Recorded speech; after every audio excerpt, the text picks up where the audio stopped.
Hi, everyone. This is Tom from Paperback Warrior. Eric and I are on vacation from our own show for the month of December 2020, but we don't want you to forget about us before our triumphant return on January 4. To keep us in your heart, we're going to give you a rerun of a popular episode that originally aired back in August 2019. The episode was our 8th show ever and was called Buying Affordable Paperbacks. The episode was one of the first that we actually recorded, and I'm not sure if we had our professional microphones and mixing equipment yet, but we were definitely just finding our way as a podcast. So you may have to excuse some of the less than slick production values. I also think that we've become better broadcasters over the past 70 episodes, but you can decide that for yourself. I re-listened to the episode before I decided to air it again for you today, and I think the content really holds up well, but you can let us know what you think. So without further ado, here is young Tom and young Eric from the carefree world of August 2019 with our episode number 8, Buying Affordable Paperbacks.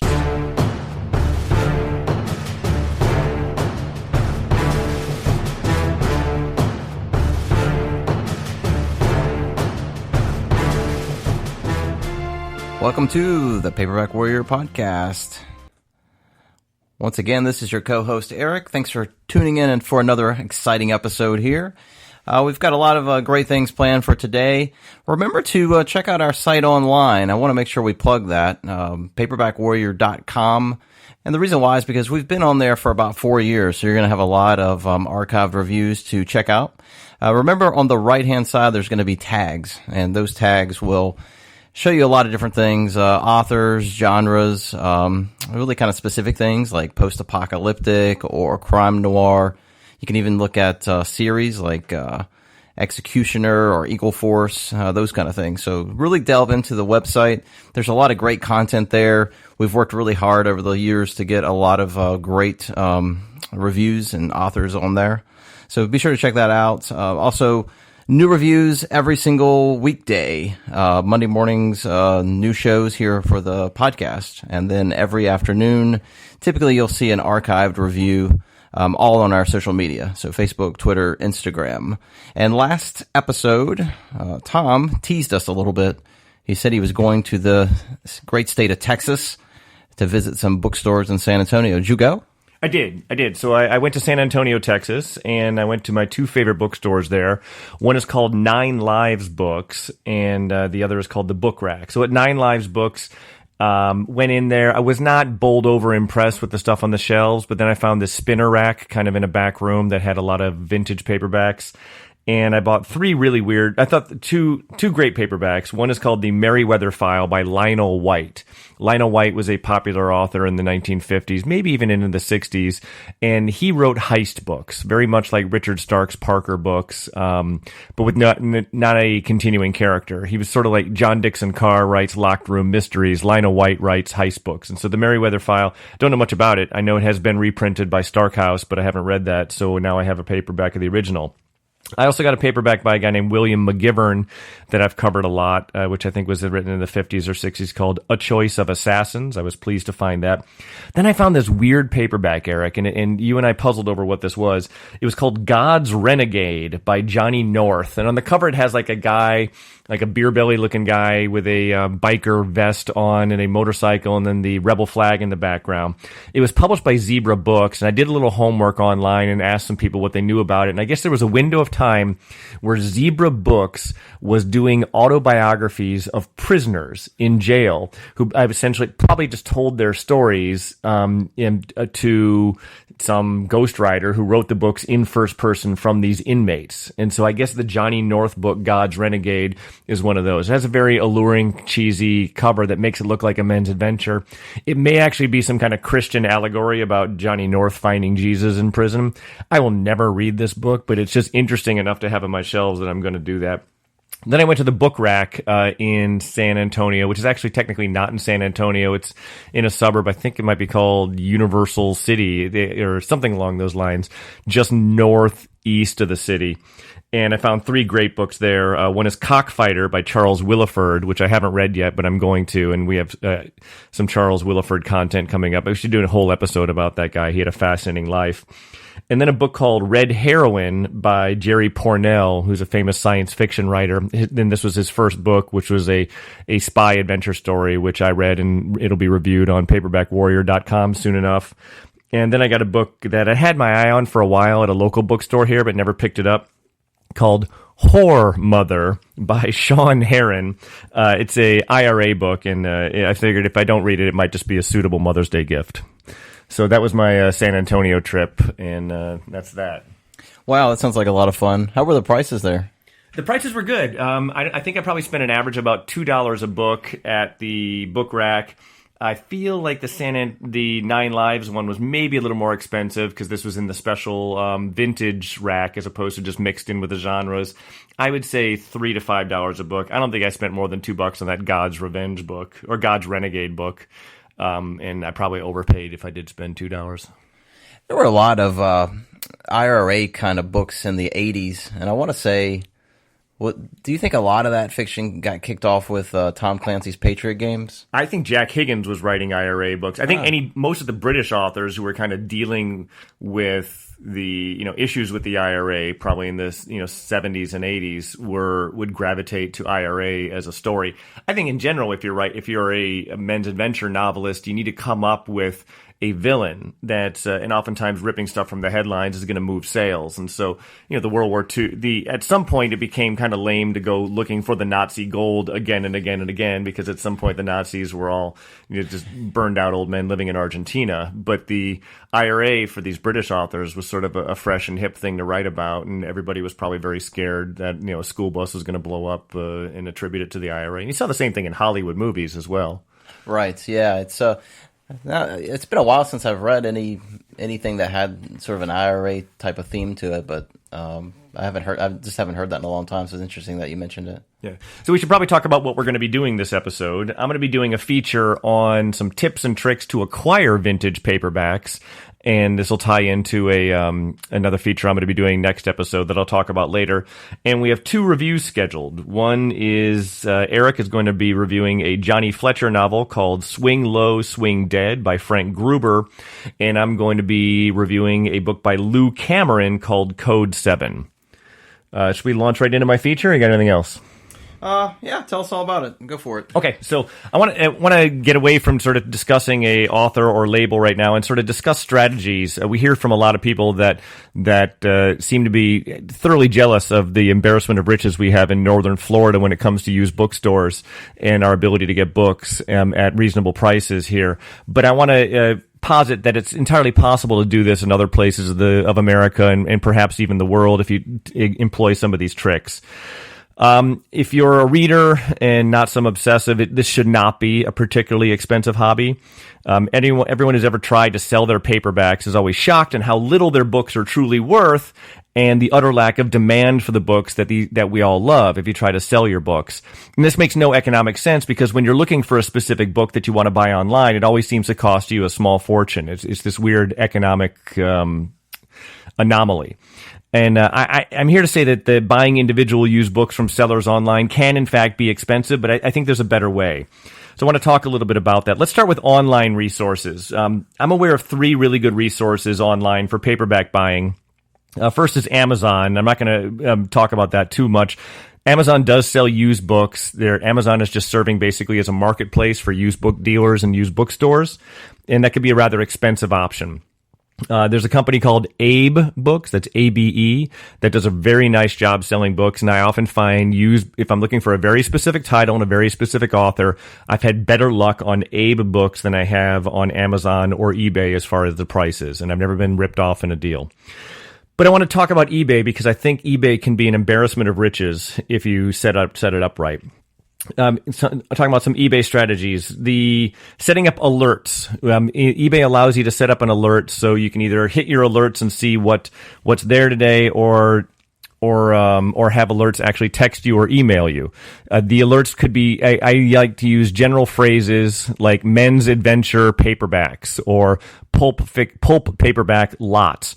I always like to add the word lot to it because that lot in the world of eBay means they're going to be selling multiple books at once, which allows you to kind of leverage buying things in volume. And so I'll find a lot of pulp paperback books, and I'll look through and I'll see how many books in that lot do I really want. And let's say it's a lot of 20 books and there's 5 that I want. I set a price for myself on how much I'm willing to pay for a paperback. My price is usually $3 or $4 for a paperback. So if there's 5 books I want in there and I'm willing to pay $4, that lot to me, no matter how many books there is really only worth $20. And so that will be my bid if we're doing an auction, or my offer if we're not doing an auction, or the price that I'm looking to buy it now with on eBay. Hopefully this makes sense. So you end up winning a bunch of auctions that way, or buying a bunch of lots of books, and you'll maybe get, again, 20 books, but there's only 5 you want. That's okay, because you can end up with 15 books you don't want, but I'm going to talk about how to monetize that. Another secret trick I do on eBay, it's not that secret, is you can sort eBay options for buy it now, which means it's a set price, but you can also sort for accept offers. And the idea with accepting offers is that you can make an offer below the buy it now price to the seller and see if they accept the offer. And then you kind of dicker back and forth online through the eBay platform until you can reach a price that you both like. I love doing that, because the fact that anyone has a book on eBay, or a lot of books that they're trying to sell, means they want to get rid of it. It means that their wife is probably barking down their throat telling them to get rid of these books. And so these people are motivated to get rid of the books. And again, although you like these books and I like these books, fact of the matter is, globally, there's not that much demand for old paperbacks. Whenever you go into a used bookstore and you buy some used paperbacks, the proprietor will often tell you, this thing's been sitting on the shelves here for 15 years. And so the people out there, when they go to used bookstores, they don't want to buy these books from the 1950s and 60s. You and I do, but most people don't. Most people want to buy the James Patterson book that came out 6 months ago. So the lowballing an offer on the make an offer function, accept offers function, has provided me with just tons of books really cheap. Here's a fun trick I learned from my friend Nathan up in Wisconsin. The idea of misspelling stuff in your eBay search. For example, there's an author I really like named Bruno Fischer. He spells Fischer Fischer. He's a great author in the 1950s. I love his work. I have a search set up, an alert for Bruno Fischer, Fischer, misspelling his last name. You would be amazed at the number of people out there who misspell his name. So again, I'm not competing with anyone else during the auction. And oftentimes the books that are misspelled sit there and languish. And you can watch the price go down, down, down over time if it's a buy it now auction. And you can make an offer on those books and get them for a steal. I have a pretty sizable Bruno Fischer library at home, solely based on people misspelling his last name.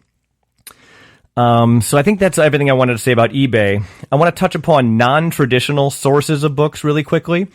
In the southeast United States where we live, and I'm sure this exists in other parts of the countries, but generally in rural America, there are flea markets, and these are not just a one-time thing. These are giant established places and fairgrounds where they have, pre-made cheap buildings, and people rent spaces and tables in those buildings to sell their wares, whether it's their their needlepoint stuff, or their old T-shirts, or in the old days they would probably sell bootleg CDs.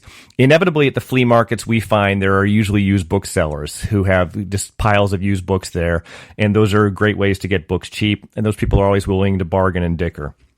I've often had good luck with thrift stores and charity shops. Goodwill and Salvation Army have major chains throughout the U.S., and again, these are places where people who don't want their books anymore can bring them and just to donate them. I find I'm probably buying a lot of dead man's books in using that method. I've had good luck at antique stores. There's a particular antique store down in Ocala, Florida, that Eric and I have been doing a great job of getting basically all the books out of that place into our libraries. Antique stores often sell old bookshelves, and the way to sell old bookshelves is to have old books sitting on them. I've never explored the idea of estate sales, but I think there's probably something to be gained there. I don't really know exactly how estate sales work, but sometimes these people die. People who have books from the 1950s often lived in the 1950s, and sadly, a lot of the people who were of reading age in the 1950s are passing away. And so the opportunity to get their books and get them into your library as opposed to the city dump is an opportunity. I haven't had the best luck with garage sales, but it may be possible. I've had decent luck with church rummage sales. There are used bookstores are going out of business all the time. So if you can keep your radar up for going out of business sales, these used bookstores are just looking to unload their inventory for next to nothing. There's a Facebook Marketplace, UBid, and Craigslist. I haven't tried many of those. Now I want to touch upon a strategy that's been an embarrassment of riches for us. It's library book sales. Now, your library probably, whenever someone donates a book to a library, it can't go on the shelves of the library and into circulation. That's just not how libraries work. They can't put any book on the shelf without it going through some sort of governmental committee. So what they do is they take these books that get donated and they sell them in library book sales. Sometimes that's just a single bookshelf in the library that is selling books for super cheap. Other times they have a freestanding bookstore within the library staffed by volunteers. But more often than not, there's an annual or quarterly giant library book sale where they put out every single book that was donated and decommissioned library books and selling those for next to nothing. And so those are generally huge sales filled with bestsellers, but sometimes you're going to find those old books there because somebody dies and the wife wants to donate it to the library. You can find out where the library book sales are in your area by going to booksalefinder.com. It's a very helpful website, and I've driven for 3-4 hours to go to some of the bigger ones.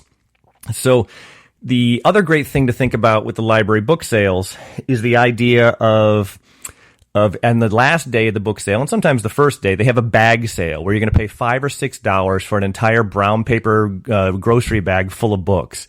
So what I would recommend doing is get any of the books you want from the book sale and then fill it up with current bestsellers, the James Patterson books, the romance novels, any book that's a huge bestseller, which is the type of thing that used bookstores would have.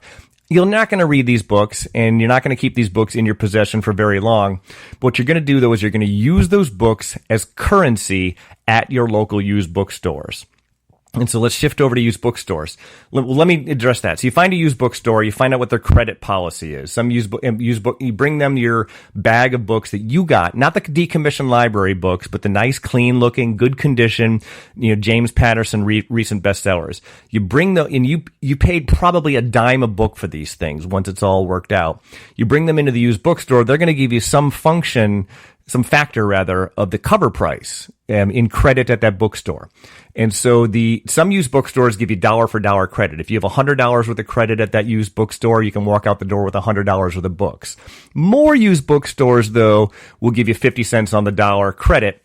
Or if you have $100 worth of book, let's say you want to buy $10 worth of used books at that bookstore and you got all the credit, you can take $5 and you burn it up with credit, and then you got to pay $5 cash. But then that you're still cutting the price of your used books that you want in half, and you're using as currency used books that you don't give a darn about because you paid a dime for them at some library bag sale.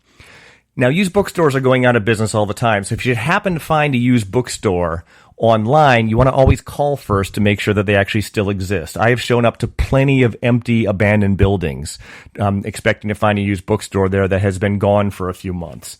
I'm on the road a lot with my job. I'm constantly driving around America. And so what I do is when I plot my route out, I literally go to Google Maps and Yelp, and I enter in used bookstores, and I basically track along my route to see what used bookstores happen to exist within 10, 15 minutes of the highway that I'm going to be going down. And I find so many used bookstores that way, and then I check Yelp to see if the reviews are, if it's truly a used bookstore. I can also do the same thing if I have time to burn with thrift stores or antique shops or flea markets.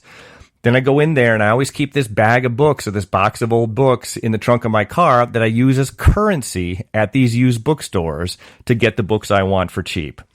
And a couple things you need to do is you want to charm the booksellers at these used bookstores.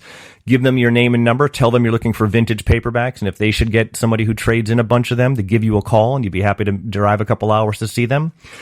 It's always worth your time to ask the used booksellers about vintage paperbacks.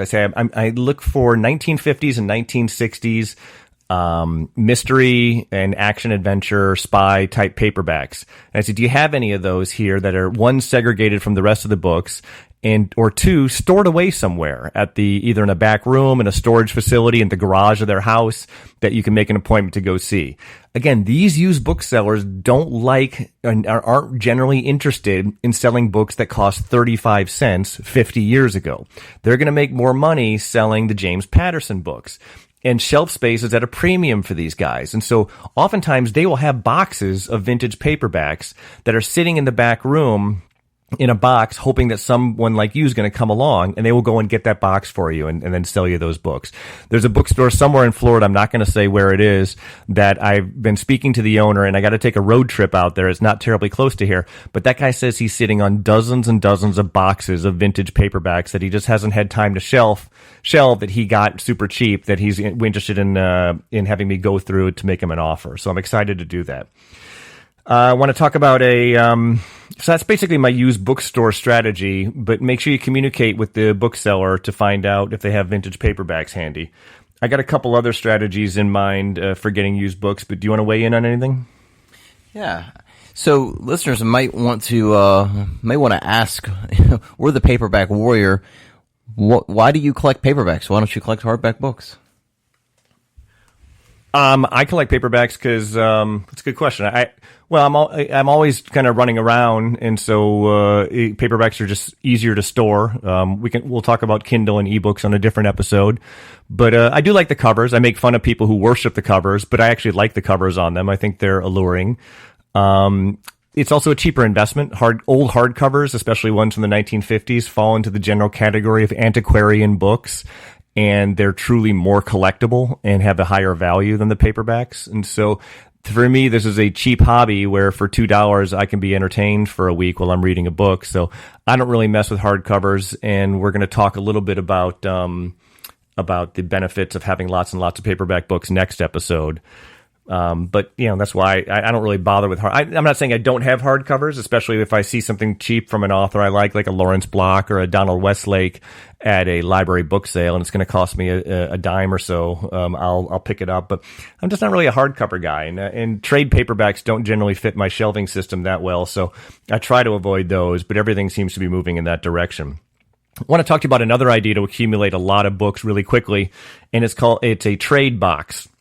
Near as I can tell, this is a concept invented by a fellow by the name of Rick Croxton, a friend of mine in Arkansas. And what you do is you get 4 or 5 guys together, or maybe 10 or 12 people together, who are good, trustworthy people who have decent used book collections.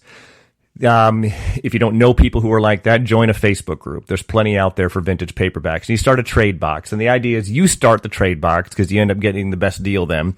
And maybe you seed the trade box with a box of, say, 10, 15, 20 paperback books. Maybe you want to theme them and say these are books from the 1950s and 60s, crime novels, men's adventure novels, serial vigilante books. You get to decide what the theme is and get these guys lists. Get everyone's name and address. And basically, you box up the 15 or 20 books. You send them to the first guy on the list. That guy pops open the box, and then he takes as many books as he wants out of that box. But he has to replenish the same number that he took or greater, filled with books from his collection that he wants to do. And you need to have a blood oath with these guys that they're not going to dump a bunch of Danielle Steele books on you while they're taking all your Donald Hamilton books. And then that guy sends it to the next person who does the same thing. The box will grow because people tend to be good people and generous in these things.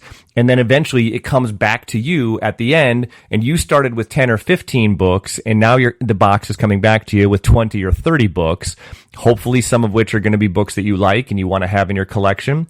It's always interesting to see what books never get taken and actually make their way around America. You can use the media mailing function with the U.S. Postal Service, which ends up being fairly cheap to mail something. You can mail a sizable box for $5-6. And you're going to end up with a bunch of books that you're not that interested in. But remember, books are currency to used booksellers. You bring those books in and you get credit for them and get the books you want. And again, eventually you will find that the size of your library will compound. So the trade box has been a great success for me. I've been in dozens of them, and I've never, ever been screwed in them. I mean, I've gotten books that I don't like, but again, books are currency, so it doesn't bother me if I walk away with 5 or 6 books that I like and then 15 or 20 books I don't like, as long as I know that I can unload them somewhere. Another source for reading great books is reprint houses like Hard Case Crime, Wildside Press, Dark House, Brash Books, and others. We'll talk in another episode, but I want to encourage people to open their hearts to Kindle. More and more books from the 1940s, 50s, 60s, and 70s are finally getting digitized and put onto Kindle. And I can hear what you're saying right now, old man, that you like paper. You don't like the idea of reading it digitally. And I'll tell you that every single person who's an enthusiastic Kindle reader said the exact same thing at one point. And the other thing, old man, is that your eyes aren't getting any better, and the font on a lot of these old books that you and I love is incredibly small and difficult to read because they were fighting hard to fit it into 180 pages, and the Kindle solves that problem as well. Bad ideas, things that may be fun, but you're not going to get good deals on books.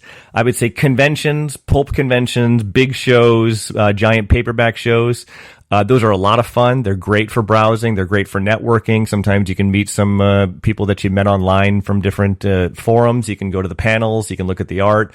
But I would say it's a terrible place to buy books, and it's just sheer economics. The book dealers there are not going to show up with the giant and rent a table for hundreds of dollars to sell you 25 and 50-cent books. The books that you're going to see at these shows tend to be very expensive. And so that's all I have. Next episode, I'm going to continue this conversation, explaining to you why you want to have more books in your library than you will ever live long enough to read, and what to do with those books once you have them. We're going to get you organized so you have an actual paperback library that'll be a source of pride for you and your family, and not some hoarder house, which is a monument to your mental illness. So that's all I got as far as how to acquire books, and I want to throw it over to you for a book review. All right, that was really interesting. A lot of good ideas. Some I practiced, but others that were brand new to me. So thanks for that. I appreciate it. Next review here, or I guess the first review of the show, is a novel called Swing Low, Swing Dead. It was written by Frank Gruber. He's an old pulp guy. He wrote probably 300 stories or more for the old pulp mags. He wrote a large number of mysteries and westerns. I read one of his last year. In fact, I'm just looking at it now. It was called This Gun is Steel, and it was really, really good. It's an old Western from 1967. Has one of the best opening scenes of any Western I've read. You can read the review online at paperbackwarrior.com under Frank Gruber. This Gun is Steel was really good. So it prompted me to read another one of his books. This one, surprisingly, is the 17th novel in a series of books starring a character named Johnny Fletcher. Johnny Fletcher series was written between 1940 and 1964. Frank Gruber passed away in 1969, so that was really the end of the series. But it started with The French Key, which was published in 1940. That was a really big hit for Gruber, and it got adapted for the big screen in 1946. Both NBC and ABC, both of those networks actually tried to do a Johnny Fletcher series as a radio serial. I guess during the golden age of radio, this was the 40s. They tried two different seasons. NBC did the first one, ABC did the second one, and I guess they just couldn't get it off the ground.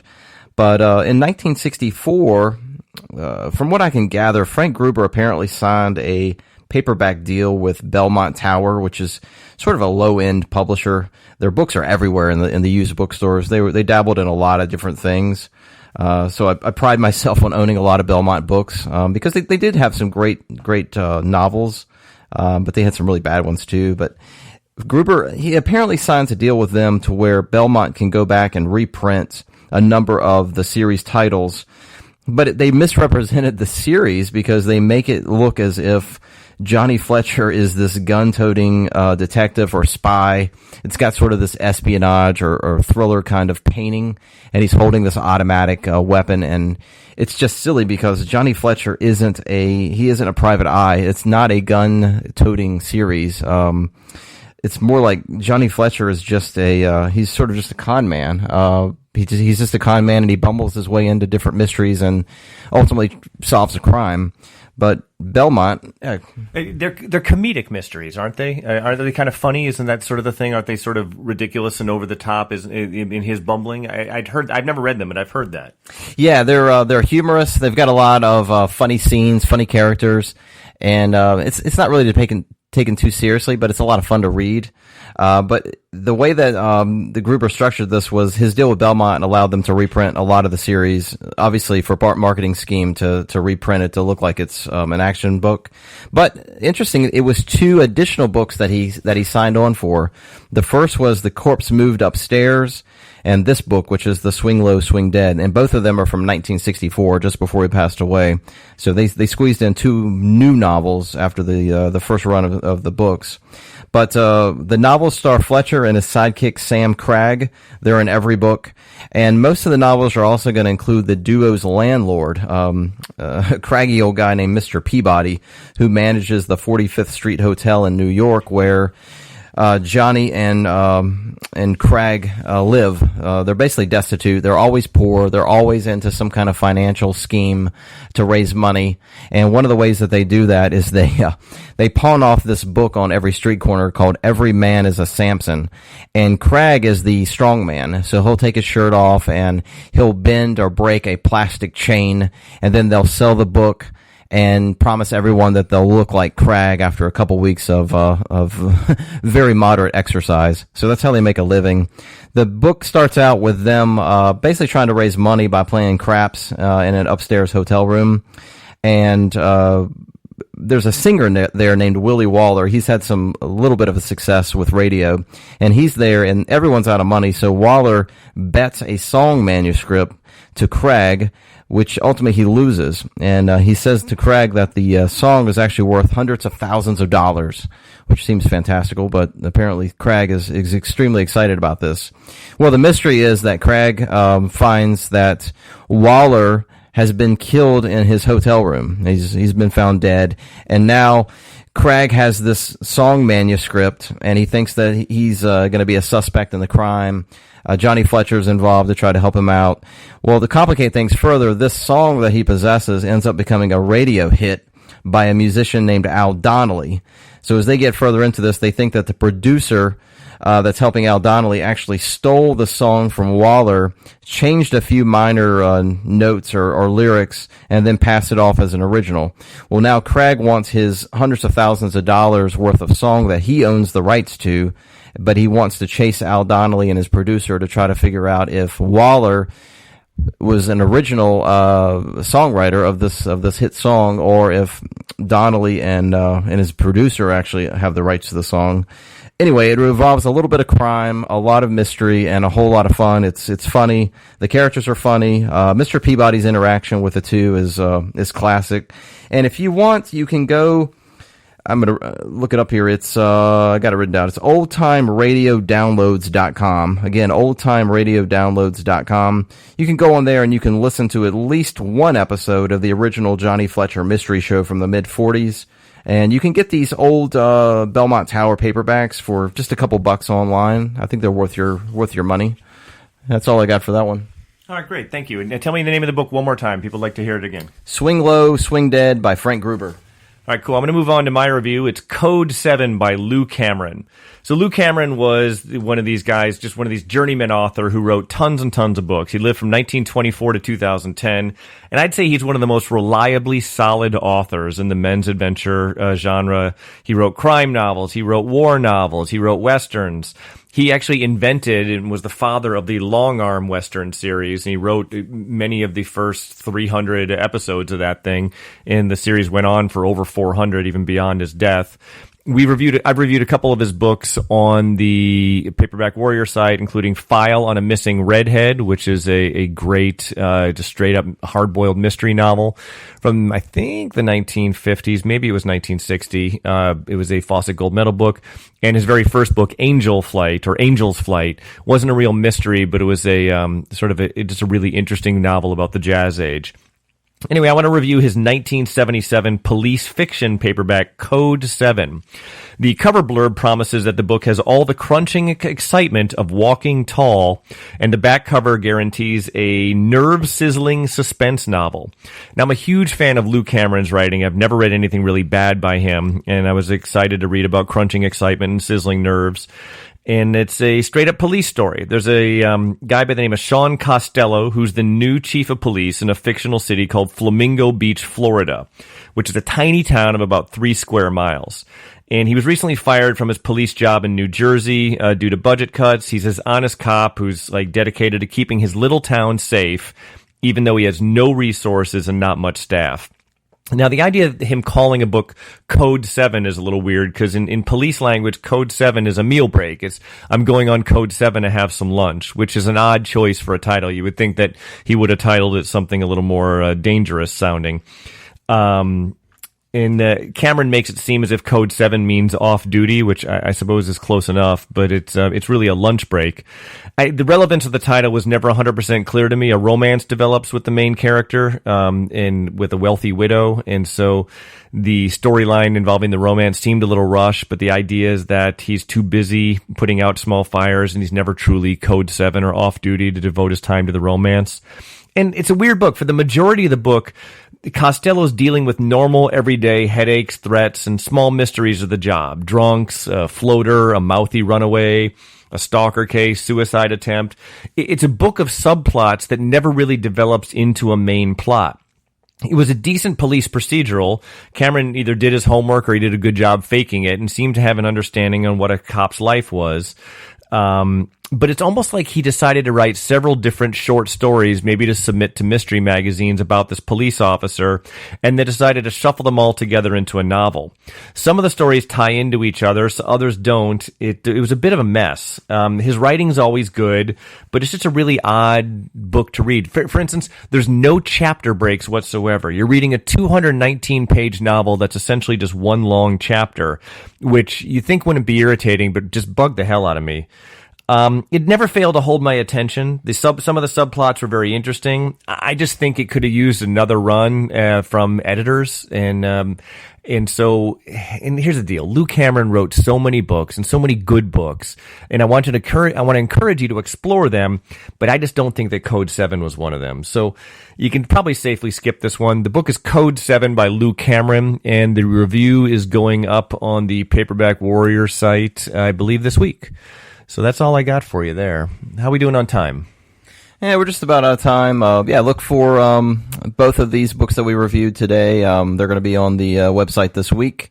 And again, be sure to delve into the website, dig a little bit, poke around, see what you can find. There's a lot of genres, a lot of books, a lot of publishers, a lot of reviews, a lot of content. So be sure to delve. Let us know what you want to hear about on the show, what you want us to talk about. What you'd like for us to review. Again, paperbackwarrior@yahoo.com. You can visit us on Facebook, Twitter, Instagram, and you can also leave comments on the site itself. If you read a review and like it or dislike or have a different opinion, drop a comment in there. It'll alert to us, and we'll go read it and maybe ignore it or maybe respond to you, just depending on what you say. And that's it. I guess we're wrapping this up. That's it. Be cool, guys. We'll see you at the bookstore. Bye-bye.